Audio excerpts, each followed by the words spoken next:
Friends and welcome to our channel Shiksha Sankalp academy. आज का video class 10th के board students के लिए बहुत ही ज़्यादा इम्पॉर्टेंट होने वाला है, क्योंकि जो क्लास 10th के बोर्ड के स्टूडेंट हैं उनके जो मैथमेटिक्स सब्जेक्ट है, मैथमेटिक्स बिना फार्मूला का नहीं हो सकता है। और सभी फार्मूला पढ़ना तो सब पढ़ लेते हैं, लेकिन सारे फार्मूला एक जगह पे नहीं होता है, थोड़ा इधर थोड़ा उधर, और उसमें रिवीजन के टाइम में बहुत ज़्यादा डिफ़िकल्टीज होती हैं, प्रॉब्लम होता है। इसलिए हमने सारे फार्मूलाज को एक जगह लिया करके रख दिया है और आप लोग उसको आज हम लोग जाने वाले हैं सारे फार्मूलाज को। चलिए एक एक करके चैप्टर वाइज जानेंगे और मैं आपको, आप चाहें तो उसको नोट डाउन भी कर सकते हैं, ये आपकी प्रिपरेशन को बूस्टअप कर देगा। क्योंकि मैथमेटिक्स बिना फार्मूला के बनाना सोचना भी संभव नहीं है, इसलिए हमने सारे फार्मूलाज को मात्र 2 वीडियो में अटैच कर दिया है। ये हमारा पार्ट 1 है। इस वाले वीडियो में हम लोग 6 चैप्टर के सारे फार्मूलाज को देखेंगे और इसके आगे आने वाले वीडियोस में हमने बाकी बचे जो चैप्टर्स होंगे उनके फार्मूलाज को देख लेंगे। बिना फार्मूला के तो गणित संभव ही नहीं है। सारे फार्मूला एक जगह पे रखना बहुत ज़्यादा जरूरी है, तो आप मेरे साथ साथ इसको देख लें, स्क्रीनशॉट मार के इसको आप नोट डाउन भी कर लें और एक जगह पे रहेगा आपका फार्मूला, तो क्वेश्चन आपको सॉल्व करने में आसानी होगी, फार्मूलाज को याद करने में बेहतरी होगी। ठीक है, तो पहले तो आप इसका स्क्रीनशॉट मार लीजिए।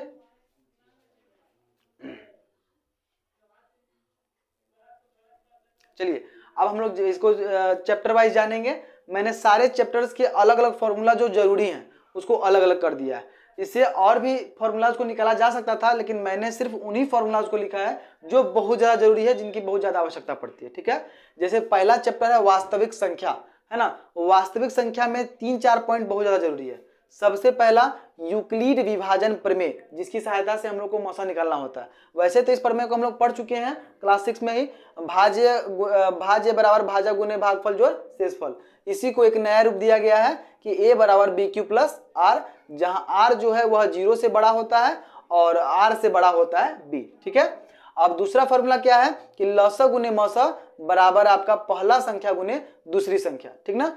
तीसरी जो महत्वपूर्ण बात है, अगर आप किसी संख्या को p बटा q के रूप में लिखते हैं और वहां पर q का फॉर्म 2 के पावर n और 5 के पावर m के रूप का होगा, तो उसका दशमलव प्रसार शांत होगा और अन्यथा अशांत होगा। ठीक है, चौथी नंबर की जो बात है, अगर कोई भी संख्या x के पावर n के रूप में है और जहां x बराबर 2 के पावर n और 5 के पावर m के रूप का होगा, तो उसके अंत में 0 आ सकता है। ये दोनों ऑब्जेक्टिव के लिए है, बाकी ये सब ऊपर वाले जो दोनों है वो सब्जेक्टिव के लिए बहुत इंपॉर्टेंट है। ठीक ना, मैं यहाँ पे उसको एलिबोरेट नहीं करूंगा, सिर्फ समझाते चलूंगा क्योंकि वीडियो लंबी ना हो, है ना। बाकी आगे से हम लोग टॉपिक वाइज क्वेश्चन को सॉल्व करना सीखेंगे और इसमें हम लोग सिर्फ फॉर्मूला को जानेंगे। नेक्स्ट चैप्टर क्या है? दूसरे चैप्टर का नाम है आपका बहुपद, है ना। बहुपद से बहुत सारे ऑब्जेक्टिव और सब्जेक्टिव क्वेश्चन पूछे जाते हैं। ठीक है, तो हम लोग जानेंगे बहुपद क्या होता है। तो शॉर्ट में इतना जानिए कि जिस व्यंजक बीजीय व्यंजक का के चर का घात पूर्ण संख्या हो, जिस बीजीय व्यंजक के चर का घात पूर्ण संख्या हो, वह बहुपद कहलाता है। बहुपद के वैसे तो बहुत सारे प्रकार होते हैं, लेकिन हम उसको मेनली 2 प्रकार से बांटते हैं, पहला घात के आधार पर और दूसरा पद के आधार पर। यहाँ मैंने घात के आधार पर बांट रखा है। कितने भागों में? तो 3 भागों में, रैखिक बहुपद, द्विघात बहुपद और त्रिघात बहुपद। जैसा कि नाम से पता चल रहा है, रैखिक बहुपद का घात 1 होगा, रैखिक बहुपद का घात 1 होगा, द्विघात बहुपद का घात 2 होगा और त्रिघात बहुपद का घात 3 होगा। ठीक है, रैखिक बहुपद के शून्य की संख्या भी 1 होती है और द्विघात बहुपद का भी शून्य 2 होता है और त्रिघात बहुपद का शून्य 3 होता है। और द्विघात बहुपद के लिए और द्विघात और त्रिघात के बारे में हम लोग कुछ जानेंगे, बहुत जरूरी चीजें। अगर द्विघात बहुपद का आप रूप देखें तो द्विघात बहुपद का रूप होता है ax² plus bx plus c, जहां पर आपका b और c 0 हो सकता है लेकिन a 0 नहीं होना चाहिए। a is not equal to 0, मतलब a 0 के बराबर नहीं होना चाहिए। अगर हम देखें तो जैसा कि हमने यहाँ जाना, द्विघात बहुपद का कितना शून्य होता है? तो 2 होते हैं, है ना। उसको अगर हम लोग अल्फा और बीटा मान लें तो अल्फा प्लस बीटा बराबर क्या हो जाएगा? -b बट्टा a। अल्फा इंटू बीटा क्या हो जाएगा? c बट्टा a। ठीक ना। अब हम लोग जानेंगे द्विघात बहुपद कैसे निकाला जाता है। मान लीजिए आपको शून्य दे दिया जाएगा और बोला जाएगा कि द्विघात बहुपद निकाले, तो उसको निकालने के लिए फॉर्मूला दिया गया है x² minus alpha plus beta into x plus alpha into beta.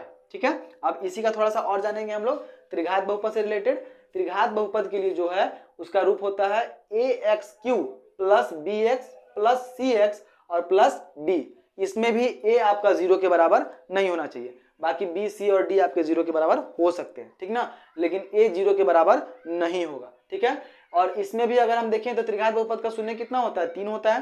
तो इसमें यदि तीनों शून्य के अगर आप मान लें अल्फा, बीटा और गामा ये चर मान है, तो इसका जो रूप हो जाएगा alpha plus beta plus gamma बराबर माइनस बी बट्टा ए, अल्फा बीटा, बीटा गामा और गामा अल्फा बराबर सी बट्टा ए, और अल्फा बीटा गामा बराबर डी बट्टा ए, ठीक ना। और त्रिघात बहुपद यदि आपको निकालना हो शून्य की मदद से तो आप इस फॉर्मूला की सहायता से निकाल सकते हैं। ये दोनों एक ही फॉर्मूला है, जगह के चलते मैंने नीचे लिखा है x Q minus alpha plus beta plus gamma x square plus alpha beta, beta gamma and gamma alpha x minus alpha beta gamma, ठीक है, माइनस अल्फा बीटा गामा।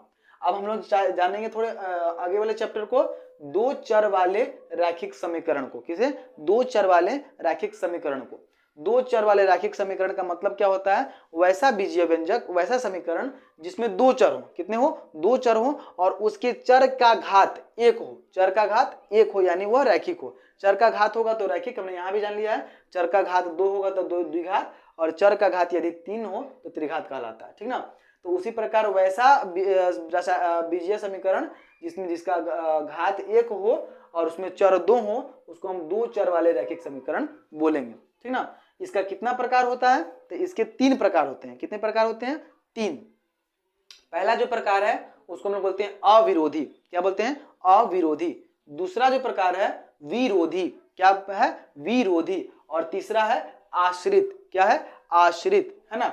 और अविरोधी जो है उसका ग्राफ बनता है प्रतिच्छेदी, और विरोधी का ग्राफ बनता है समांतर, आश्रित का ग्राफ बनता है संपाती। आश्रित का ग्राफ बनता है संपाती, है ना। और प्रतिच्छेदी अविरोधी जो रासायनिक समीकरण होती है उसके लिए शर्त क्या होता है? उसके लिए शर्त होता है a1 बट्टा a2 बराबर नहीं है b1 बट्टा b2 के।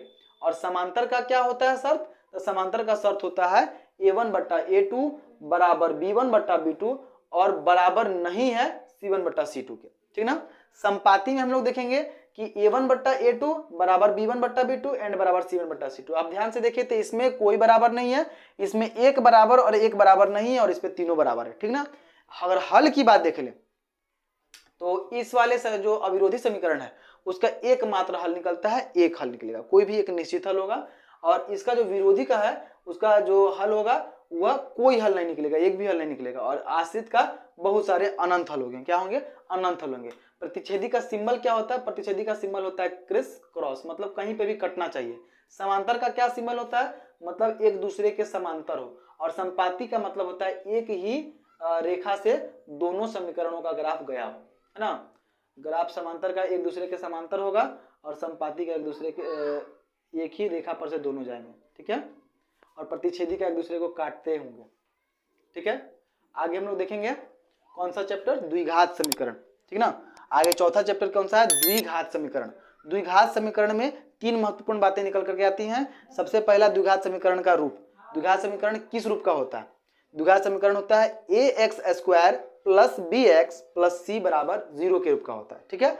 ए X square plus B X plus C बराबर 0 के रूप का होता है। ये अगर जैसा कि देखें हम द्विघात समीकरण का मूल कितना निकलेगा, जैसा कि बहुपद में शून्यक निकल रहा था उसी तरह समीकरण में मूल निकलता है। क्या निकलता है? मूल, जो कि आगे हम लोग जानेंगे, है ना। तो द्विघात समीकरण का भी दो मूल निकलता है। कितना मूल निकलता है? दो मूल। और उन दोनों मूलों को निकालने का फॉर्मूला क्या है? Minus B plus minus root under B square minus 4ac और बट्टा 2a। Minus B plus minus root under B square minus 4ac बट्टा 2a। Minus B plus minus root under B square minus 4ac बट्टा 2a, ठीक ना। Last चीज जानेंगे हम लोग जो इसका डी होता है। डी का मतलब विविध कर। डी का फॉर्मूला क्या होता है? यहाँ पे मैं लिख देता हूं नीचे छोटा सा। डी का फॉर्मूला क्या होता है? डी बराबर होता है बी स्क्वायर माइनस 4ac। इसे हम विविधकर के नाम से जानते हैं, विविधकर। और इसे हम विवेचक के नाम से भी जानते हैं, विवेचक, ठीक है। अगर आपको विवेचक निकालने के लिए बोले तो भी आप इसी से निकाल सकते हैं, ठीक ना। अगर आपका डी 0 से बड़ा है, अगर आपका डी 0 से बड़ा है तो उसके दो मूल निकलेंगे। दोनों ही वास्तविक होंगे लेकिन असमान होंगे, यानी एक दूसरे से अलग अलग होंगे। अगर आपका डी 0 के बराबर है तो आपका मूल वास्तविक होगा और बराबर भी होगा यानी समान होगा। अगर आपका डी 0 से छोटा हो रहा है तो इसका कोई वास्तविक मूल्य नहीं निकलेगा, अवास्तविक मूल्य निकलेगा। ठीक है, और हम इसमें इस वीडियो के लास्ट चैप्टर समांतर श्रेणी के बारे में जानेंगे। समांतर श्रेणी में महत्वपूर्ण रूप से दो ही फॉर्मूला बन रहे हैं, एक एन और एसएन। एन का ही दूसरा नाम टीएन है। बीटीसी बुक में इसको एन कहा गया है और भारतीय भवन के बुक में इसको टीएन कहा गया है, लेकिन दोनों फॉर्मूला सेम है, सो नाम से मत घबराइएगा। फॉर्मूला क्या होता है, a plus N minus one into D, A plus N minus one into D. और एसएन का फॉर्मूला क्या होता है, N by two into 2a plus N minus one into D, N by two into 2a plus N minus one into D. इसका काम आता है योग निकालने के लिए और इसका काम आता है अंतिम पद निकालने के लिए, अंतिम पद निकालने के लिए। ठीक ना, अगर इस वाले फॉर्मूला का हम इस्तेमाल करते हैं तो अंतिम पद निकालने के लिए, और इस वाले फॉर्मूला का इस्तेमाल पदों के योग निकालने के लिए किया जाता है। क्योंकि 10th का जो मैथमेटिक्स है बहुत ही वास्ट सिलेबस होता है, मैं सारे फॉर्मूला को इस वीडियो में एक वीडियो में कवर नहीं कर पाया हूँ। हमने यहाँ 6 चैप्टर के फॉर्मूलाज को यहाँ देखा है, ये पार्ट 1 था। आगे वाली नेक्स्ट वीडियो यानी पार्ट 2 में जो बची हुई फॉर्मूलाज हैं उनको हम लोग देख लेंगे। ठीक ना, वीडियो की लेंथ लंबी नहीं होने के कारण मैंने ऐसा किया है। उम्मीद करते हैं कि आज का वीडियो आप लोग के लिए बहुत हेल्पफुल रहा होगा, आप लोगों को फॉर्मूला एक जगह मिल गए होंगे। अगर ऐसा हुआ है तो अगर हमारे चैनल में पहली बार आए हैं तो हमारे चैनल को सब्सक्राइब करें, बेल आइकन को दबाएं और साथ साथ में लाइक शेयर सब्सक्राइब तो जरूर करें। अपने दोस्तों में शेयर भी करें ताकि आपके दोस्त भी जान पाए। आपका एक लाइक, आपका एक सब्सक्राइब हमारे लिए मोटिवेशन का काम करता है। ठीक है, तो हमारे वीडियो को लाइक जरूर करें और तब तक के लिए धन्यवाद। जय हिंद, जय भारत। फिर मिलेंगे एक नए वीडियो के साथ।